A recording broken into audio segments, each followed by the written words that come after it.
Welcome. Kelvin Dale here, revealing how a centuries-old tradition shaped one of America's most beloved holidays. We begin at the ancient, firelit crossroads of myth, migration, and memory, the birthplace of what we now call Halloween. Let's get into it.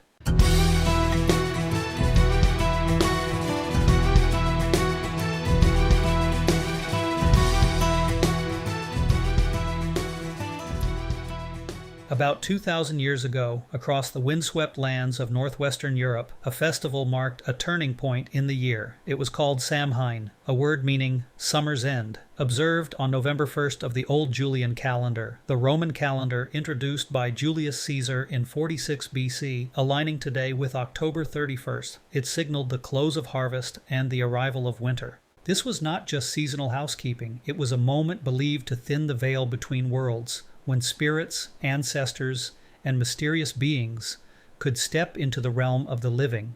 To prepare, communities gathered their cattle, doused their hearth fires, and rekindled flame from massive bonfires for protection. To confuse or ward off wandering spirits, people wore disguises made from straw or animal hides. Offerings of food and crops were left outside to appease unseen visitors. There were even playful rituals, roasting nuts to foresee romance, or bobbing for apples to divine one's fortune. By the 9th century, Christianity reshaped this ancient observance. The Church declared November 1st as All Saints' Day and the following day as All Souls' Day. The night before became All Hallows' Eve, eventually shortened to Halloween. Over the centuries, this blend of ancient custom and Christian observance evolved. Lanterns carved from root vegetables glowed with ember light to keep evil at bay. Tales were told of wanderers cursed to carry a single flame through the darkness. Seasonal breads and puddings hid charms predicting love, marriage, or wealth, while roving groups in costume knocked on doors to receive offerings.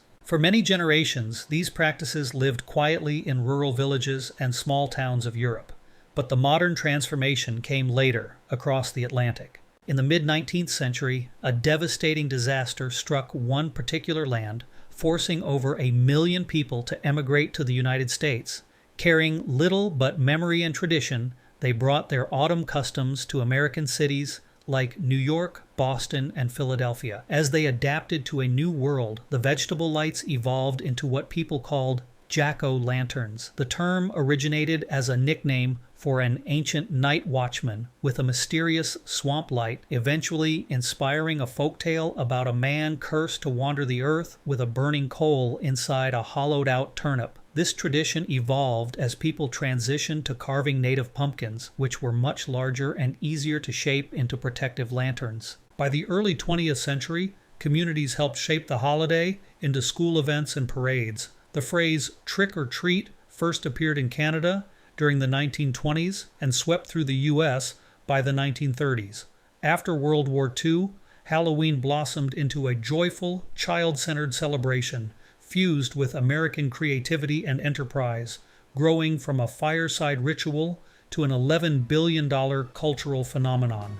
Where did this trail of discovery take us? This enduring holiday festival, which began among the Celts of ancient Ireland, found new life in America. Its journey from misty hillsides to modern suburbs tells a story of survival, adaptation, and cultural exchange.